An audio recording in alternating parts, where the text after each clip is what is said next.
The Brat Tail club guy? Yeah.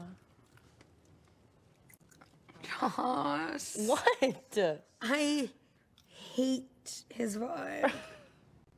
Really? Yes! What's wrong with him? He's so rapey. Yeah, I kind of like that about him. May 28th, not March like I said in my previous video, aired March 28th, was a historical day for television history. It was the day HBO brought to a close both Succession and Barry, with the finales for both airing the same night. And with it, HBO was down two of their biggest modern flagship series.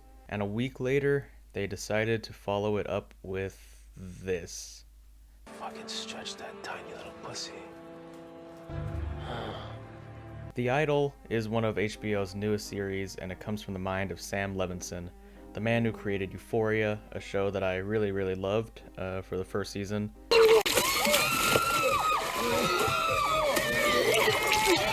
And a bunch of other shit that ranges from mediocre to just downright ass. Now, there are hundreds of shitty shows out there, spread across a dozen different streaming services, so why focus on this one? Well, if this was any other dime a dozen bad drama or poorly made soap opera, I wouldn't bother making a video on it. But this is HBO, the most prestigious, high-end, premium television network out there, no question about it. These are the folks that revolutionized what network television is capable of again and again and again. The Sopranos, The Wire, 6 Feet Under, Game of Thrones, the first 4.5 seasons of Game of Thrones, Euphoria, Barry, Succession, The Rehearsal, and many more. A bad Netflix original is to be expected, but a bad HBO original sticks out like a sore thumb, let alone a bad HBO original that's tasked with following two of the greatest shows of all time. And HBO is seriously putting a lot into The Idol, being their next big thing. It's the first thing that you see when you open up Max. It's got Sam Levinson's name all over it. It even premiered at Cannes International Film Festival. What the fuck? I will say there are some aspects to the show that I genuinely like. I'll get them out of the way now so I can just focus on the rest of the shit. For one, it looks great. Because of Euphoria, HBO has been pushing recently for shooting more of their shows on film rather than digitally. Succession was entirely shot on film, same with parts of Euphoria and the entirety of Euphoria Season 2, and The Idol as well was shot entirely on 35mm film. It just looks so much better, especially when you compare it to any standard overly digital looking series out there. The way the light faintly glows in these images, that light grain, you get darker shadows and crisper colors. The Idol is very evocative of how movies looked in the 70s, which is my favorite decade for film, so I was really attracted to the look of this show. I think Lily Rose Depp isn't bad, and she can even be really great at moments too. She's definitely one of the more talented Nepo babies out there. She has the capabilities to really give a great performance, and her dedication to the role of Jocelyn, with her learning to sing and dance like a pop star, is commendable. It's just that the script she's given to work with is... You know what I think it is? I think you're gay.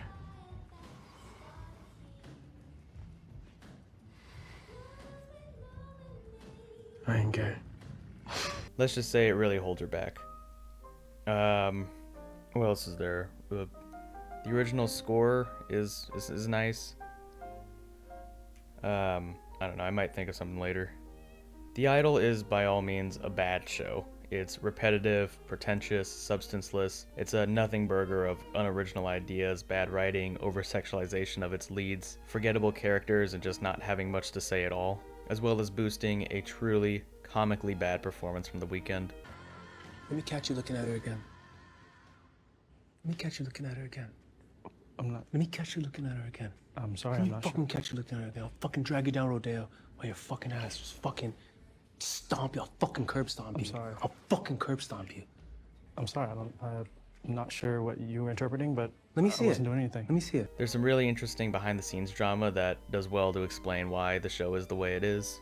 Originally, the series began production in November 2021 and was created by both Sam Levinson and Abel Tesfaye, otherwise known as The Weeknd, and direction was being helmed by Amy Seimetz. However, after a truly disastrous production, even the crew citing that she was set up to fail by HBO, she left the project after 80% of it had been shot and about $54 to $75 million had been sunk into production. The Weeknd says that he felt the show had, quote-unquote, too much of a female perspective to it. What do you mean by that? A show where a female is the main lead had too much of a female perspective to it. He also apparently wanted to tone down the cult aspect and drop the feminist lens completely. So Sam Levinson took over completely in April 2022 and reshot and rewrote everything. Here's a little interesting tidbit that I found in this article. Rolling Stone also wrote that Levinson's version includes more disturbing sexual content and nudity. One of the more graphic scenes that were scrapped involved Tess-Faye's character physically assaulting Depp's character, and she was supposed to smile and quote-unquote ask for more, giving Tess-Faye's character an erection. Crew members were shocked when they read the script, describing some of the scenes as sexual torture porn. I am tired of Earth. These people. I'm tired of being caught in the tangle of their lives. Wow. I mean, yeah. So what we're left with here is a potentially interesting story that has been bastardized by fetishization of mental illness and trauma, where half the runtime is dedicated to showing off a naked or mostly naked Lily Rose Depp, and the rest is spent on sloppy writing and cinematography and a soundtrack that is trying way too hard to overcompensate for it. I have no idea who the show is even for. Is it for fans of Euphoria? I doubt it, because it has absolutely nothing to do with that show, both stylistically and subject matter wise. Is it for young Gen Zers? Because of all these hot, popular young pop stars that are in it? I don't think so either, because there's nothing in here that younger audiences would find appealing. And it also doesn't cut every 4 seconds and have Subway Surfers gameplay going underneath it to hold their attention. Is it for older, classic HBO fans? Like Sopranos and The Wire era HBO fans? Cause definitely not. The Idol reminds me most of last year's Blonde, directed by Andrew Dominique. That really disgusting Marilyn Monroe biopic that ignores all positive aspects of her life, from being an extraordinary actress, an activist, to her self-made rise in Hollywood, and instead focuses entirely on inventing narratives like how she was in a made-up 3-way relationship, endless scenes of graphic abuse and explicit sexual assault, like 3 abortion scenes shot from within her, body, all tied together with a weird pro-life message. You won't hurt me this time, will you? Not do what you did the last time? I didn't. I didn't mean to. Yes, you meant to. It was your decision. That movie is a whole video on its own, but imagine that movie as a 5-episode miniseries, but minus the pro-life aspect at least. Here's exactly what I thought of each episode this season. The first 2 episodes weren't terrible, but they were extremely dull. Episode 3 was much more entertaining, but it was a blend of being at the expense of the episode and because of the episode. But my god, that ending. Big yikes. And episodes 4 and 5, oh my god, Jesus fucking Christ, what was Sam thinking? While I do believe a big portion of the hate the show is getting is coming from people on Twitter or TikTok or YouTube Reels or whatever, who look at clips taken out of context and just kind of copy what everyone else is saying by blindly hating on the show, but the vast majority of the disdain this show is getting is absolutely warranted. And I'm going to get into why while going through the show's 5 episodes and explaining why The Idol just does not work.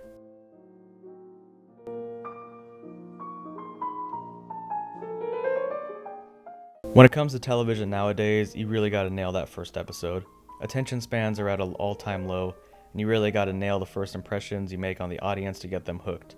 And surprise, surprise, the first episode of The Idol is a total, dull, nothing burger. From the first image of the series, we're introduced to Jocelyn, a troubled, mentally unwell, Britney Spears-esque sex symbol pop star. She's getting pictures taken of her, and a whole bunch of drama and spills because she's showing her nipples. And they can't have that. And negotiated with the label and her people, and how are you? Hi. What are we talking about? Your tits. Your nudity writer. It's very strict. It is my body.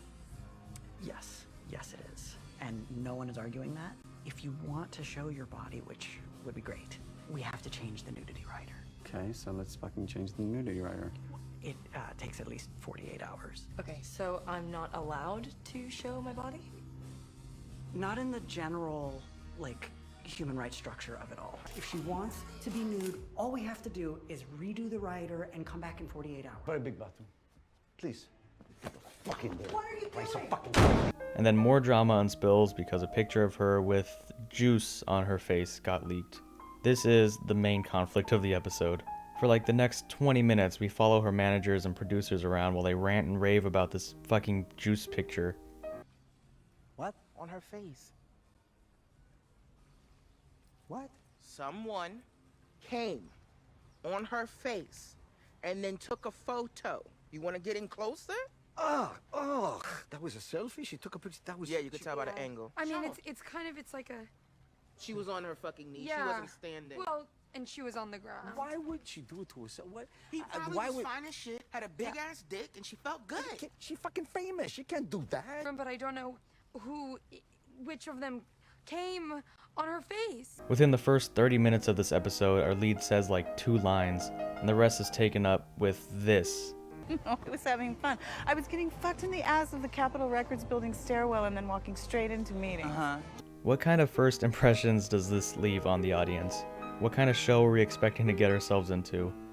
Mental illness is sexy. Also, Dan Levy's here. He shows up for a minute and literally never shows up again the entire season. Afterward, we get this scene of Jocelyn practicing a dance routine, complete with some gratuitous slow-mos, and later we're finally introduced to Tedros and the main conflict of the series. The vast majority of this episode is spent on other people talking about Jocelyn, and the last chunk is actually dedicated to following her as the lead. It's incredibly bland and dull, and all that we learn about this character is that she hasn't released a song in a while. She's a free spirit, and she's been having freakouts and mental breakdowns recently because of the death of her mother. Jocelyn admittedly does have a lot of depth to her character, but this first episode portrays her in such a surface value, superficial light, which I think is what Levinson is trying to go for, having it reflect how outsiders view her as a superficial bad girl pop star, but it ends up having the reverse effect where we're left feeling like, yeah, they're right, because at no point is she ever given any depth during these scenes. And the scenes after, where it isn't just a bunch of talking heads describing her character for us rather than just showing us what she's really like. Does Sam know film is a visual medium? I mean, he has to. Just look at Euphoria. Instead of having this entire episode be people describing how she's a huge star, but troubled and having mental breakdowns, why don't you show it to us instead? Have a scene where she's performing in front of a huge crowd before she shuts down and panics on stage or something like that. It's uninspired, but it's more interesting than this. And maybe spend less of the episode on the fact that someone, juiced on her face. Like, come on. I don't want to spend much longer on this first episode, but for comparison's sake, just look at the first episode of Levinson's other HBO title, Euphoria. We start off with this crazy opening. I was once happy, content, sloshing around in my own private primordial pool. Then one day, for reasons beyond my control, I was repeatedly crushed over and over by the cruel cervix of my mother, Leslie. It's emo as fuck, but I dig it. Then we get this awesome stylistic montage through Rue's life, explaining her ADHD and her connection with her family. It goes through drug addiction. We spend a little bit on each and every other character in the series to get to know them a little bit. There's this insane rotating hallway inception scene. There's drama, there's conflicts, there's action. It's a great, great first episode. The first episode of The Idol has none of that. I'm not saying The Idol is bad for going for a much more grounded and realistic tone, but if this is how you're going to go about it, you might as well take the Euphoria approach and make it as vibrant and expressive as possible to cover for a lesser script.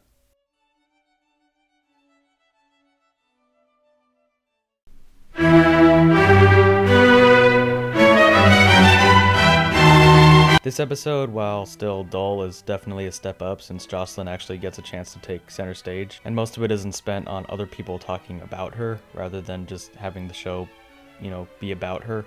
The previous episode, Tedros teaches Jocelyn how to fully unlock her potential as a singer by rubbing ice on her crotch and choking her with the scarf.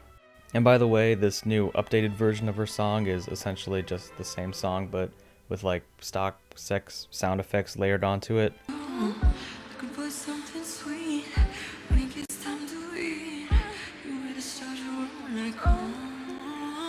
This conflict around the song with Nicki just refusing to release the updated version is such an artificial and forced conflict as well.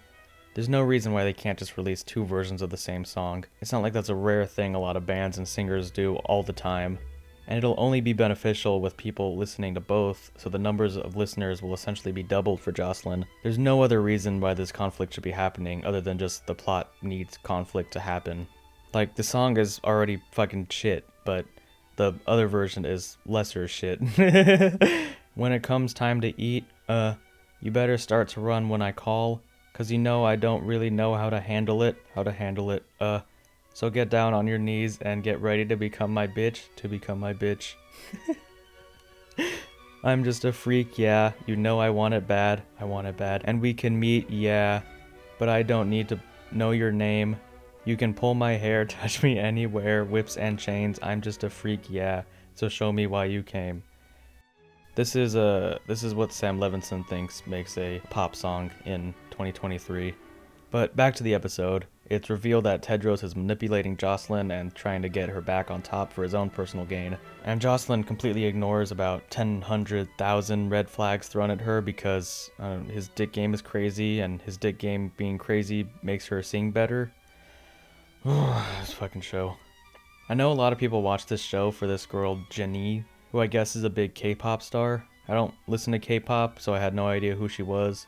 But if I was a fan and I watched this show for her, I'd be so pissed because she's barely in it.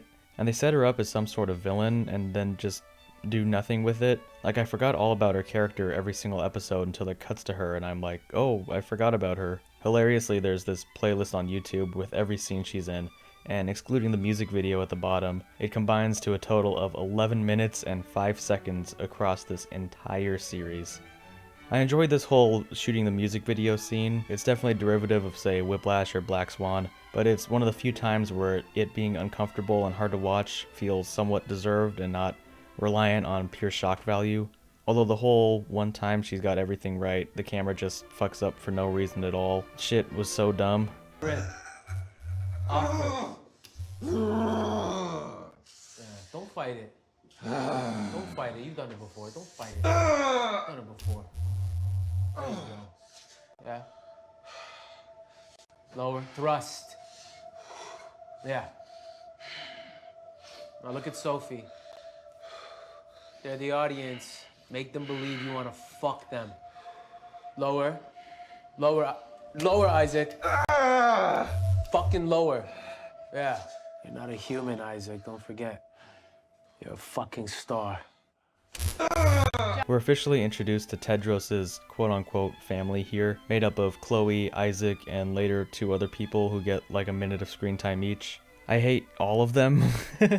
They're annoying and vapid and just serve as self-inserts for the pop star actors that play them so they can use the show as an excuse to advertise their music. I don't know who any of them are. I've never heard of any of them, but then again, I pretty much exclusively just listen to music that predates the 2000s. I'm a fool to do your dirty work. Go, yeah. I don't want to do your dirty work no more. I've gone too long without talking about Tedros, played by The Weeknd. Besides Jocelyn, he is the most central character of the show, and later becomes more of an antagonist. He's supposed to be some sort of manipulator, pseudo-cult leader guy, and my god, The Weeknd's performance, it just ain't it. Go on, shut the fuck up for like 2 seconds. 2 seconds. Leia. Shut the fuck up! I'm trying to hear it! That's why you guys came, right? To hear the song? Huh? Doesn't everybody gotta take it up the ass to get these roles out here? Come on.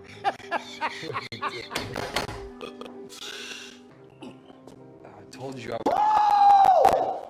Whoa!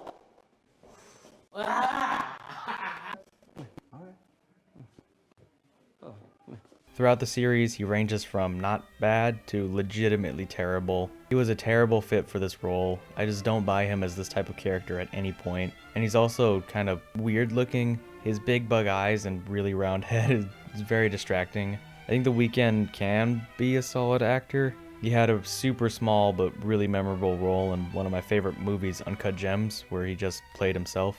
But here I think he's horribly miscast. Although I can't really complain since his comical performance becomes some of the only entertaining parts in the later episodes. He's not charismatic at all, or quick-witted, or very attractive, so by all means there's no reason why anyone would want to follow him, or for Jocelyn to just instantly fall in love with him. We get this extremely drawn-out sex scene where we get some real meme-worthy moments from The Weeknd. Oh yeah, just like that, baby. Yeah. Imagine my tongue on your pussy. Fat tongue. No, no, grab me by the ass while I suffocate you with my cock. I want you to choke on it. Put your finger down your throat. Make that throat wet for me. Yeah. Fucking stretch that tiny little pussy.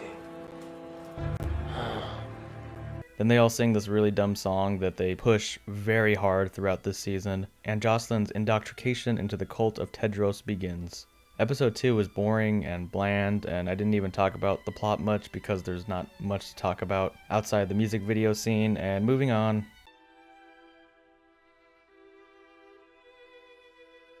Now I gotta admit, episode 3 was a lot more fun, although somewhat unintentionally. The first 20 minutes during these shopping scenes is just the weekend going full unhinged mode. Oh, this top here, no, it's trash. What's up with this guy over here? What's his story? He's great. He's been with us for a while, yeah. Really? Yeah. Can't be that good. This is a beautiful top here. I think she'll like this one. I don't think so. Oh. He fights with random employees. Let me catch you looking at her again. I'm not. Let me catch you looking at her again. I'm sorry, Let I'm me not fucking sure. catch you looking at her again. I'll fucking drag you down Rodeo while your fucking ass just fucking stomp you. I'll fucking curb stomp you. I'm sorry. I'll fucking curb stomp you. Getting cartoonishly offended after Jocelyn called him gay. You know what I think it is? I think you're gay.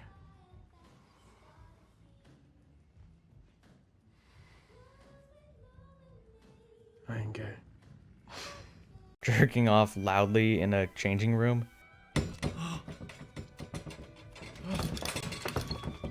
We get this flashback scene where he just relentlessly bullies Leia. Leia. Are you fucking retarded? And then freaks out on Jocelyn's personal chef.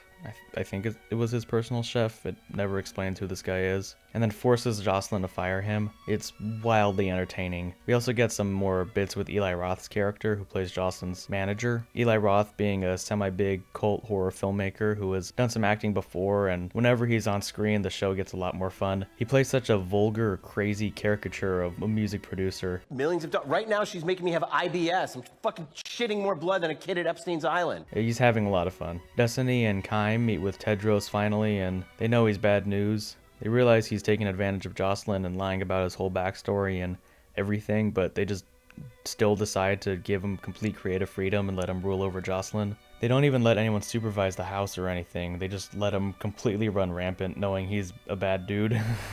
I think our girl's in trouble. My grandmother said you never trust a dude with a rat tail. And for the second time this episode, Tedros just eats out Jocelyn in front of Leia. This shit is parody level. We get another tease that they're gonna do literally anything with Jenny's character. We see her at the music video shoot in Jocelyn's costume, doing the same dance, clearly filling in for her. Now this could be interesting, having her serve as like an antagonist in Jocelyn's life, trying to take back over and steal her place in the business. Can you imagine if they took this character into like a Black Swan type direction, where this backup dancer ends up getting more and more notoriety and consuming Jocelyn's life, so much so that it drives her insane? That sounds really dope. I wonder what they're gonna do with this idea and develop it over the course of... They do absolutely nothing with this character. It's embarrassing. There's a scene with Tedros and Xander, who I forgot was in this show up until this point, but turns out he's Jocelyn's creative director, and she wants to make that Juice picture that was discovered in the first episode her album cover. Ugh, moving on. This next scene is interesting in the sense that there's more to talk about, and that there can be a discussion formed around it. Tedros' whole cult is just spewing about listening to this guy, Isaac, record a song, and he asks Jocelyn to sing on his track. Jocelyn refuses, and they are all legitimately taken aback by it. They say Tedros wouldn't like that because by saying no, you deny yourself of an experience. So they always say yes to everything. Sing with me on this next one, then. No. No. No. If Tedros heard you say that, you'd be in huge trouble. What? Are you tripping? You're not allowed to say no. You're not allowed to say no. Yes. Yeah. Why? Because by saying no, you're denying yourself an experience. First of all, this mentality of the cult of Tedros is so dumb. This always saying yes mentality is so far removed from reality that doesn't even become believable anymore. And after they bring this up, Jocelyn asks Isaac to kiss her and he refuses, out of fear of Tedros beating his ass. You'll say yes to anything anyone asks you to do. Yes. Yes. Literally anything. Anything. Isaac, get up and kiss Ramsey. See? Yes. Would you have done that if Leia was in the room? Yes, that wouldn't change anything, Jocelyn. Even if it really hurt her feelings? Yes. Feelings can shift. What you make and what you put out into the world, that's the shit that lasts forever. Would you kiss me? Would I kiss you? Well, that's not a good idea. Why? You know, Tedros would fucking kill me. Going against what he literally just said a minute ago, and she doesn't even point out his hypocrisy. There's also this philosophical conversation about how going through tragedy and trauma and suffering is worth it because it enables you to create more profound works of art. And Chloe uses Robert Plant's All My Love as an example, a song he wrote as a tribute to his son who died tragically young. But this whole conversation, which can be very profound, comes across as so one-sided. It's clear that this is a stance Levinson actually believes in. So all these characters just serve as talking heads, allowing him to voice his takes, while Jocelyn tries to rebuttal with easily refutable talking points to push along this non-conversation. Yeah, but I think if Robert Plant had a say in it, he would have chosen his son's life. And that'd be a pretty big loss for the world. It's like one of those fucking Virgin Wojak versus Chad memes. This shit is so far removed from reality, but at least the actors here are doing their damnedest to sell this shit. And now we can get into the real nitty-gritty of this episode. During this dinner scene, Jocelyn is clearly against the idea of releasing that juice picture of her as her album cover, and her so-called friend Xander just really keeps pushing it on her despite it clearly not being what she wants. Then we get this embarrassing, like, interrogation scene between Tedros and Jocelyn that wants really bad to be that interview scene from The Master, where Tedros manages to get it out of her that she was viciously abused by her mother and beaten with a hairbrush, something all of her friends and managers ignored. It's somewhat set up that this might lead to a conflict between her and Xander, her so-called friend who just ignored this abuse, but once again, nothing goes from it. So I'm guessing no one said anything because you're getting paid? Okay, that fucking wasn't it. No? No. What do you think? I think it was just such a horrible, fucked up situation that no one really knew what the right thing to do was. Now the scene that follows is where this show goes from kinda trash, but not the worst thing ever, to pure, hot, stinking garbage. Upon hearing that Jocelyn got beat with a hairbrush by her mother in the past, Tedros explains to her that getting beat is what motivated her to become a better singer, and Jocelyn admits that after her mother's death, she's missed the motivation getting beat gave her. Yeah. So you miss it? Getting hit? The motivation it gave you. Sometimes. If you loved the music you were making, would you felt like it was worth it? And then Tedros asks if she still has that hairbrush. Yeah, you can guess where this is going. There is this funny moment though where Tedros just tells Leia to go to her bed, like she's ordering her away like she's a little child. Leia, you look tired. Isaac, you should take her to bed.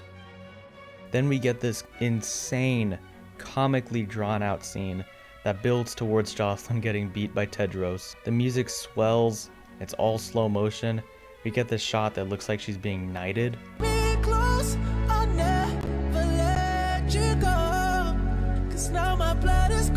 It's built up like fucking Daenerys coming to Westeros at the end of season 6 of Game of Thrones. And then she gets the shit beat out of her. End of episode. Moral of the story, physical abuse is actually a good thing because it motivates you. I cannot even believe that Sam Levinson thought that this was a good idea. Like, what is he even trying to go for here? He is directly portraying this abuse in a positive light, justified by the previous conversation, and how later it does indirectly end up making her better. I know Levinson is someone who gets off on being a self-proclaimed provocateur edgelord, kind of like Lars von Trier, although Lars von Trier still makes great movies. Look, I think it's, you know, look, it's, we know that we're making a show that is provocative. It's not lost on us. But you know, I think, you know, it's an odd one because in some ways, in some ways that when my wife read me the article, I looked at her and I just said, I think we're about to have the biggest show of the summer. And so I do believe that this level of shock value is specifically just thrown in to get a reaction out of the audience rather than to make an actual point. Or at least Sam just having a scene like this explicitly for the purpose of shock value to get a reaction is preferable to him genuinely believing this is right for Jocelyn's character and that she legitimately needs to be abused in order to be a better singer. At first I thought people complaining about this show's explicit content was over-exaggeratory. I mean, The Boys is one of the biggest shows on TV right now.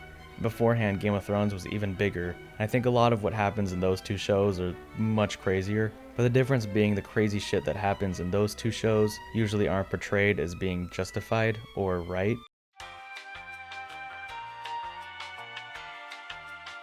Homelander letting a plane full of innocent people crash into the Atlantic, or Stannis Baratheon burning his child alive aren't good things that the show portrays as good. But because of the context surrounding this hairbrush scene being a positive thing, a necessary step for Jocelyn, it's real gross. And I genuinely can't believe that this got past HBO.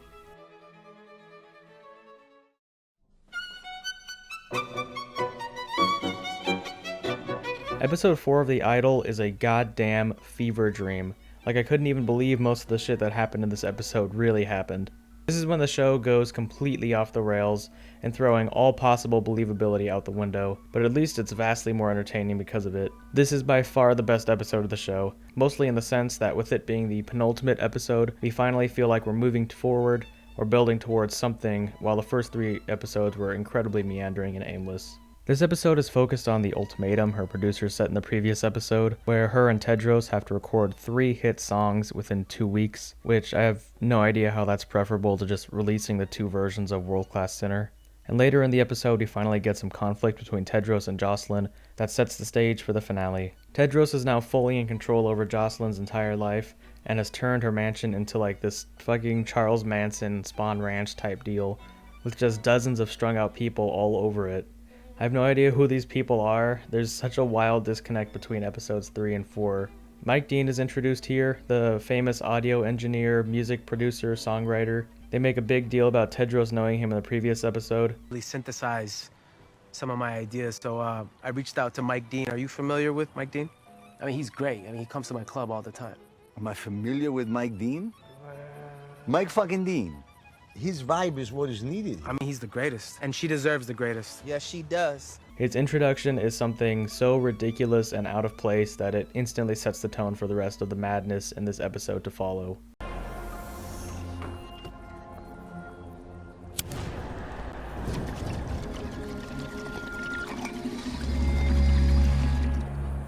Motherfucking Mike Dean.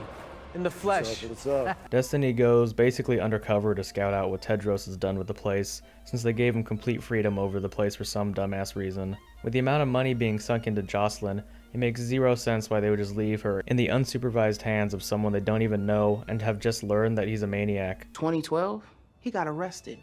This motherfucker kidnapped his ex-girlfriend, held her hostage for 3 days, and beat the living shit out of her. Oh, come I'm on. talking about torture, crazy wild shit. fucking torture? Tortured her. There is a 400-page trial transcript with details that will raise the hair off of your motherfucking neck. This leads to yet another drawn-out scene that serves as an advertisement for the show's soundtrack, and around 20 minutes into the episode, it just breaks down into like an ad spot for each of these different artists. All right, there's about 3 to 5 kids in here, crazy talented. And what's wild is they all each have their own sound. They got this little girl over here, and she writes these crazy lyrics. They're like poetry, like poems. Like if you really stop and listen to stuff, it's like you want to give your life to God. There's this African-American man, like an angel. Like, we get it, they all sound great and unique. Destiny's entire inclusion in this episode is just to tell the audience about how talented these side characters are, while everyone just watches them perform and cheers when they're done. It's kind of hilarious. Yo, everyone shut the fuck up for like 2 seconds.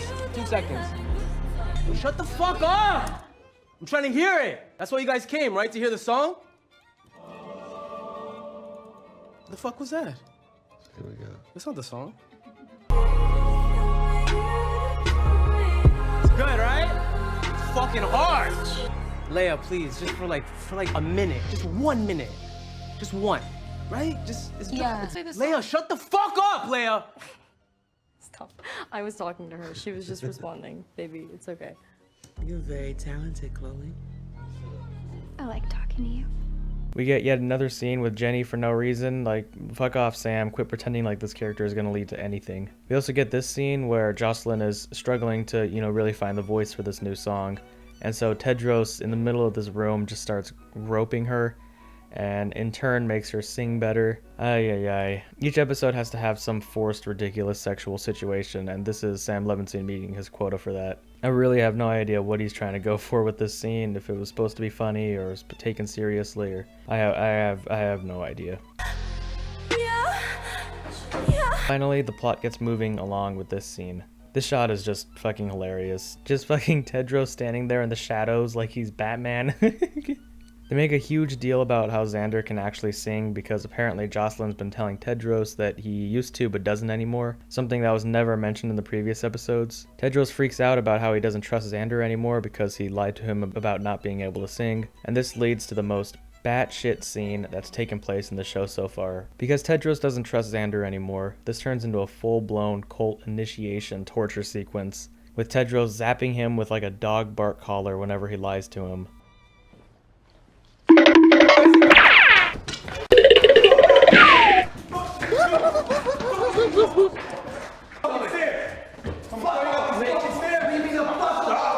Bring him down here! Bring him down! Shut the fuck up!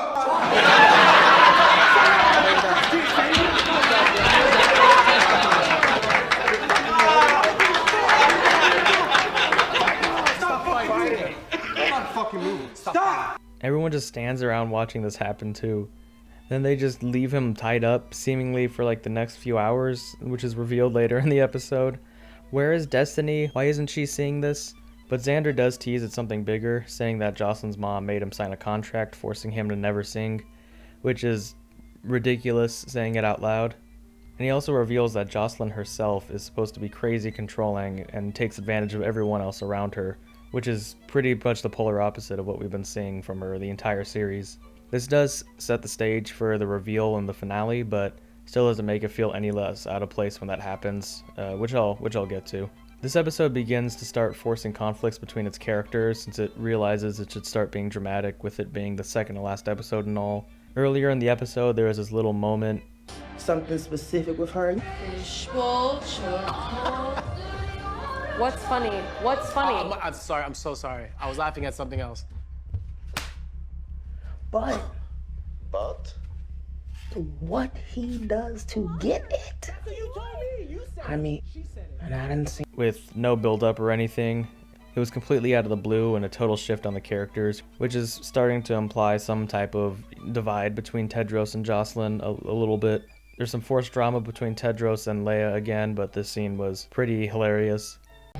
You're ruining the whole fucking night, and you're still a fucking bitch for no fucking reason. There's drama between Jocelyn and Jenny now, which of course will have no payoff. Chloe finally tells Jocelyn that Jenny set her up with Tedros on purpose and everything was planned out, which causes Jocelyn to instantly go and invite her ex-boyfriend over in order to make Tedros jealous. Has to get these rolls out here. Come on.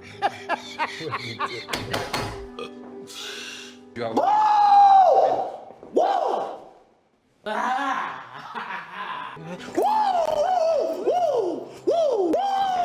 Just keep it distance. If you keep it distance, you... All right.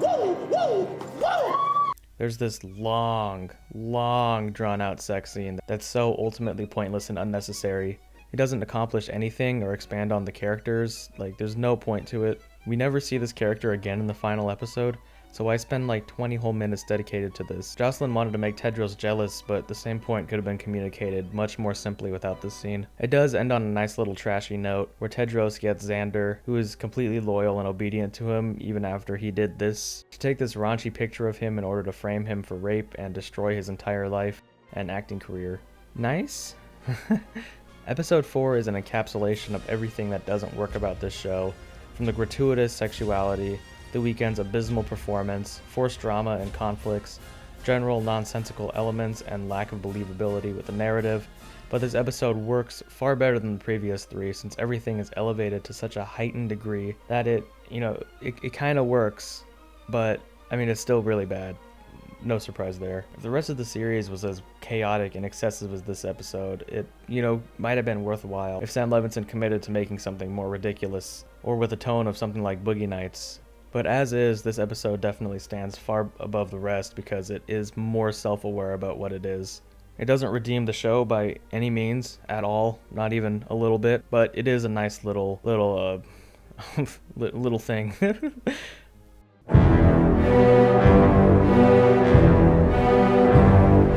Wait, we're already at the end? It feels like nothing significant happened for the first 3 episodes, aside from like the very end of the 3rd episode, and the 4th was the only one that had any semblance of plot progression. And we're at the end already? The main conflict of this episode centers around Jocelyn finally taking command and pushing Tedros out after the whole situation at the end of the previous episode. And her and her new posse have to now put on like a whole presentation for Eli Roth's character to prove that she's still got what it takes to go on tour. Tedros throughout the first half of this episode is in like full 3rd act of Goodfellas Henry Hill mode, just completely coked out of his mind, delirious, falling asleep. He's out here looking like me after editing this video for like 2 weeks straight. It's comedy gold. Talented, I want the world to see it. You gotta fucking take it, man. You gotta take it by the fucking balls.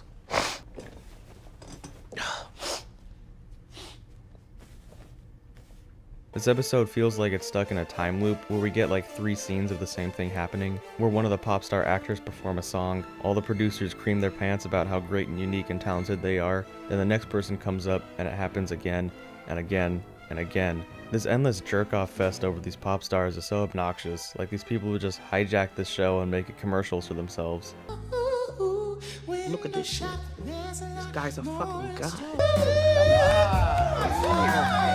Did you hear that riff? Oh! I haven't seen shit like this since Prince. That motherfucker has a soul of Prince. This is 3 for 3. I know. All of them are on site. None of these kids are signed. Not a one. How is that possible? Oh my god, they're so good. Oh my god, they're so talented. Oh my god, can you believe that they aren't signed? Sweet Lord. God damn. Oh my Lord.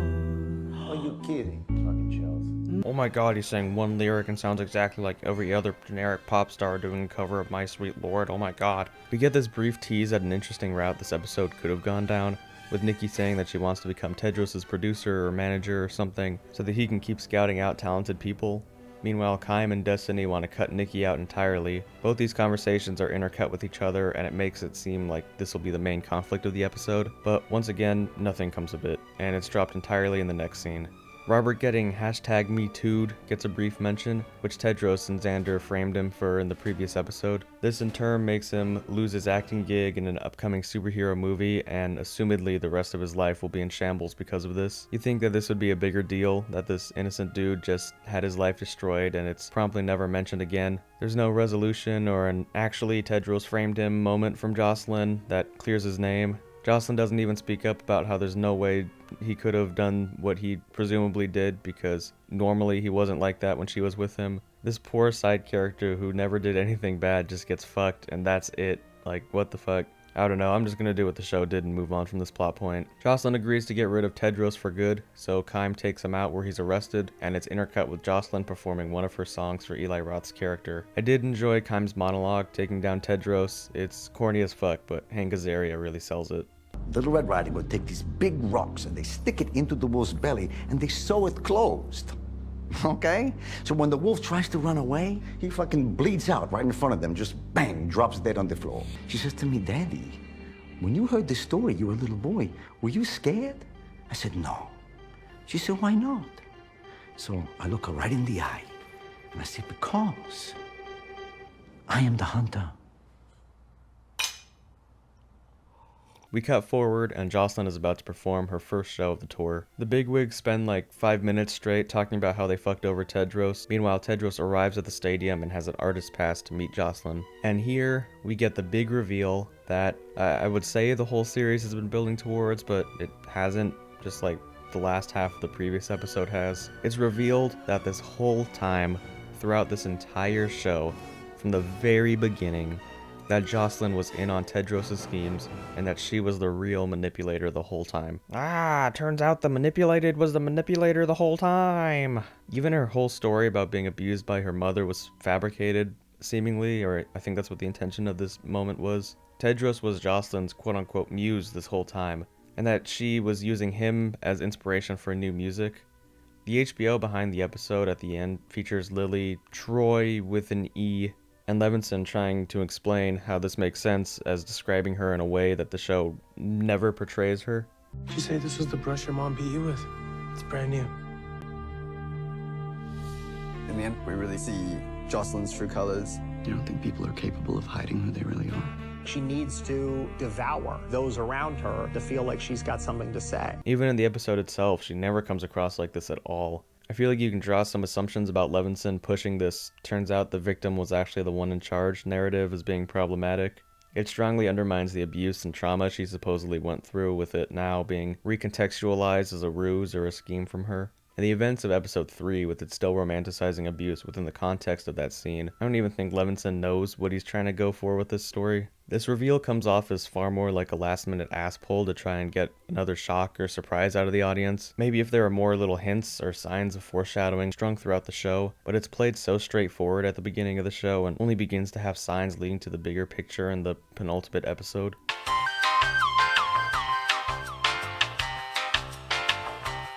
This reminds me a lot of season 8 of Game of Thrones, when Daenerys, for no real reason whatsoever, just snaps and burns King's Landing with her dragon, killing hundreds of thousands of people, which was something so enormously out of character. It's what pushed the final season of that show past the point of no return into a slimy dumpster fire of horseshit. And the behind the episode bits did their best to recontextualize a few completely unrelated scenes from early in the show as foreshadowing for this twist, which is essentially what Sam has done here, but on a smaller scale, just with the potential foreshadowing and hints all crammed into this very last episode. For a show promising to be controversial and provocative, it ends on such a wet fart. If you want your show to be crazy, be crazy. Have Jocelyn get shot on stage at the end or something. Have Tedros kill Jocelyn. Have Jocelyn kill Tedros. Have Jocelyn become a mass shooter, like some theories were saying. Have Jocelyn become the new leader of the cult and absorb the talents of everyone around her. There's so much more that could have happened.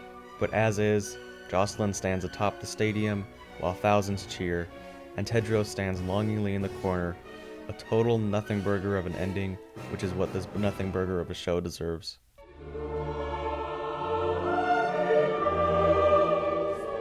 The Idol is a show that comes across as the pretentious ramblings of an edgy 14-year-old who wants to be shocking and provocative and just discovered what sex was. It's a mess of half-baked ideas, meaningless provocations, a romanticized view of trauma, mental illness, and abuse, where having the camera linger and focus on Lily Rose Depp's naked or mostly naked body takes priority over telling an interesting story. I haven't touched on the show's excessive use of sex and nudity throughout because I don't want this video to be age restricted. I should specify I have no problem with sex scenes normally. Many of my favorite movies are incredibly explicit, and I've already voiced my love for Euphoria Season 1 and Game of Thrones before. Sex is a normal part of human life and thus should be reflected in art, but the way sex is used here is entirely for the sake of wishing to be provocative, with cramming in as many ass shots, nipple shots, sex scenes, close-ups, and other explicit imagery as possible, just because you can, is Levinson simply begging audiences to give him attention. The ickiness of this show never ends. Since Euphoria, more and more has come out against Levinson, that of having a mild obsession with getting his actresses naked on camera, his tendencies to write characters out of projects if he has problems with the actor, and generally being hard to work with. And with the subject matter of the show clearly reflecting many of Levinson's beliefs already, and also including scenes where an intimacy coordinator is depicted as a bumbling dummy, showing how the #MeToo movement is actually a weapon that can be used against people, physical and emotional abuse can be a good motivator,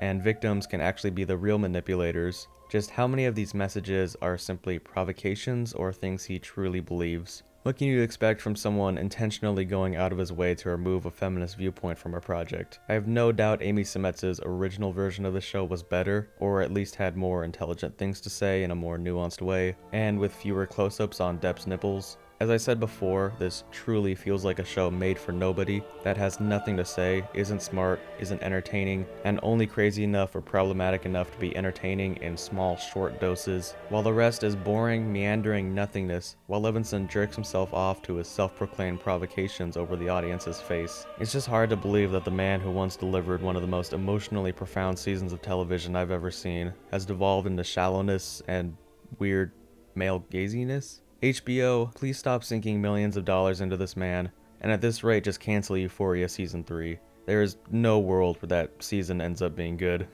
All in all, The Idol is really bad. Thanks for watching.